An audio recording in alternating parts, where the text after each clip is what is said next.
দান করেছেন। সুবহানাল্লাহ। আমাদের রাসূলকে আল্লাহ রাব্বুল আলামিন এমন ভাবে মুজিজা দান করেছেন, যখন তিনি আসমানের দিকে ইশারা করেন চাঁদ দ্বিগন্ডিত হয়ে যায়। যখন তিনি কোন পাত্রের মধ্যে হাত ঢুকান, আঙ্গুল থেকে তার হাত থেকে পানি মুবারক বের হয়।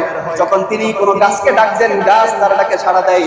যখন তিনি রাস্তা দিয়ে চলেন, মেঘ তাকে ছায়া দেয়, গাছ তাকে ছায়া দেয়।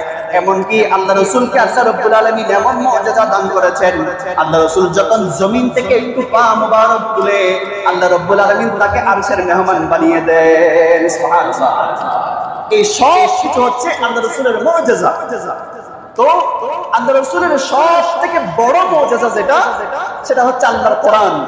30 পারা কালামে পাক, এটা হচ্ছে আল্লাহ রাসূলের সবচেয়ে বড় মুজিজা।